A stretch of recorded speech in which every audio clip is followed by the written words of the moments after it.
ہماری ویڈیوز دیکھنے کے لیے ہمارے چینل صراط جنت کو سبسکرائب کریں۔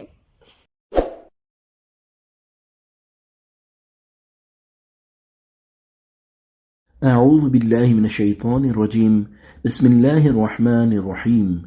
اللہ کے نام سے شروع جو نہایت مہربان رحمت والا ہے۔ حامیم والکتاب المبین، حامیم روشن کتاب کی قسم۔ انا جعلناہ قرآنا عربیا لعلکم تعقلون، ہم نے اسے عربی قرآن اتارا تاکہ تم سمجھو۔ تفسیر صراط الجنان، والکتاب المبین، روشن کتاب کی قسم۔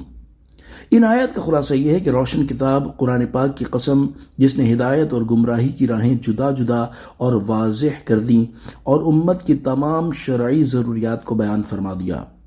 ہم نے اس قرآن کو عربی زبان میں اتارا تاکہ اے عرب والوں تم اس کے معنی اور احکام کو سمجھو۔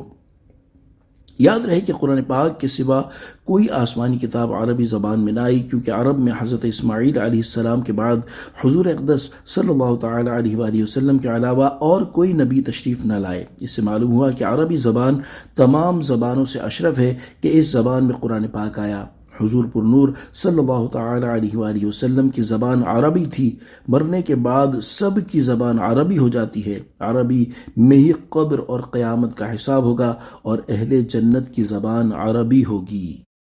وَإِنَّهُ فِي أُمِّ الْكِتَابِ لَدَيْنَا لَعَلِيٌّ حَكِيمٌ، اور بے شک وہ ہمارے پاس اصل کتاب میں یقیناً بلندی والا، حکمت والا ہے۔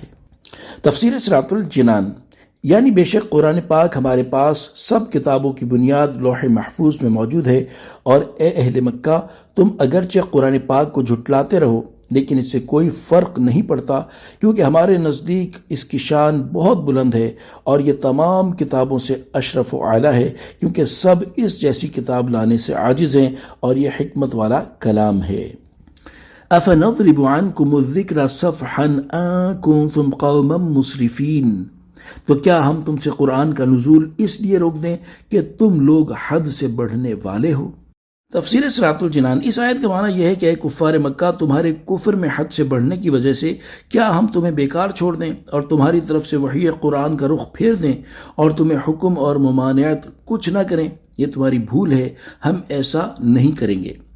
حضرت قتادہ رضی اللہ تعالی عنہ نے فرمایا، خدا کی قسم اگر اس وقت یہ قرآن پاک اٹھا لیا جاتا جب اس امت کے پہلے لوگوں نے اس سے اعراض کیا تھا تو وہ سب ہلاک ہو جاتے، لیکن اللہ تعالیٰ نے اپنی رحمت و کرم سے اس قرآن کا نزول جاری رکھا۔ یاد رہے کہ جب قیامت قریب ہوگی تو اس وقت قرآن پاک اٹھا لیا جائے گا، جیسا کہ حضرت عبداللہ بن عمر رضی اللہ تعالی عنہ سے روایت ہے، نبی اکرم صلی اللہ تعالی علیہ وآلہ وسلم نے ارشاد فرمایا، قیامت اس وقت تک قائم نہ ہوگی جب تک کہ حجر اسود اور قرآن پاک کو اٹھا نہ لیا جائے۔ صلو علی الحبیب صلی اللہ تعالی علی محمد صلی اللہ تعالی علیہ وآلہ وسلم۔